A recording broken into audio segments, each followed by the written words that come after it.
Revue de la presse pour refermer cette édition dans leur parution du jour. Les quotidiens burkinabais reviennent sur les décisions issues du Conseil des ministres tenu hier 9 octobre. L'une des mesures phares qui retient l'attention des journaux est l'adoption d'un avant-projet de loi portant obligation pour les grandes entreprises la construction de leur siège au Burkina. Benewende Frédéric Nikima.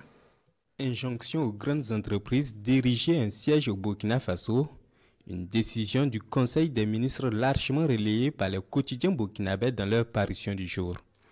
Sidoya, dans ses colonnes, informe que le projet de loi prévoit que toutes les entreprises dont les chiffres d'affaires annuels moyens sur les 3 derniers exercices atteignent 5 milliards de francs CFA auront désormais l'obligation de construire leur siège au Burkina Faso. Selon l'observateur Palga, ce projet de loi s'inscrit en droite ligne des orientations stratégiques du gouvernement burkinabé. Il permettra d'engranger des résultats positifs en termes d'investissement immobilier, de création d'emplois et de renforcement des recettes fiscales, tout en garantissant le respect des standards de qualité architecturale et de durabilité environnementale. Aujourd'hui au Faso, d'ajouter que pour la bonne marche de cette initiative, le ministre Nakanabou précise que les entreprises vont bénéficier d'un accompagnement de l'État en termes d'avantages fiscaux sur certains matériaux de construction et selon des délais bien définis. Un regard sur l'actualité à l'international et l'observateur Palga commente le conflit entre la RDC et le Rwanda qui jusque-là peine à trouver issue faute d'un accord de paix. Selon mon confrère, les jours passent et se ressemblent en République démocratique du Congo, notamment pour les populations de sa région orientale. Pendant que les Congolais croisent les doigts, jettent les courriers, prient dans les mosquées, églises et temples pour la fin de la guerre, les armes continuent de crépiter dans le nord et le sud Kivu au quotidien. Les sommets, les réunions, les concertations des diplomates, négociateurs et autres facilitateurs pour une sortie de crise se multiplient, aussi avec des résultats inversement proportionnels aux déclarations de bonne intention, aux accords de paix ou de cessez-le-feu, indique l'éditorialiste.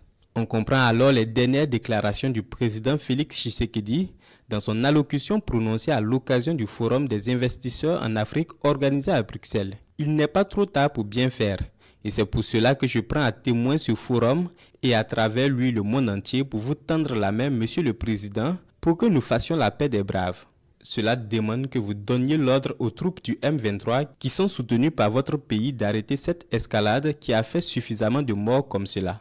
Propos du président congolais repris ici par le doyen des quotidiens burkinabés qui précise que le cri du cœur du chef de l'État congolais, malgré les applaudissements nourris des participants à cette rencontre, a laissé de marbre le flegmatique Sphinx de Kigali, lui qui avait parlé à la même assistance quelques minutes plus tôt, sans donner du relief aux préoccupations d'un règlement de la crise à l'est de la RDC.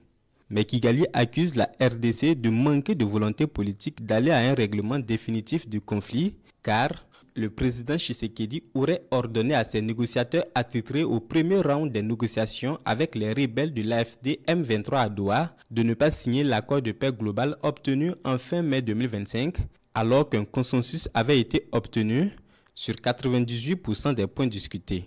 Qui dit la vérité? Qui fait l'hypocrite?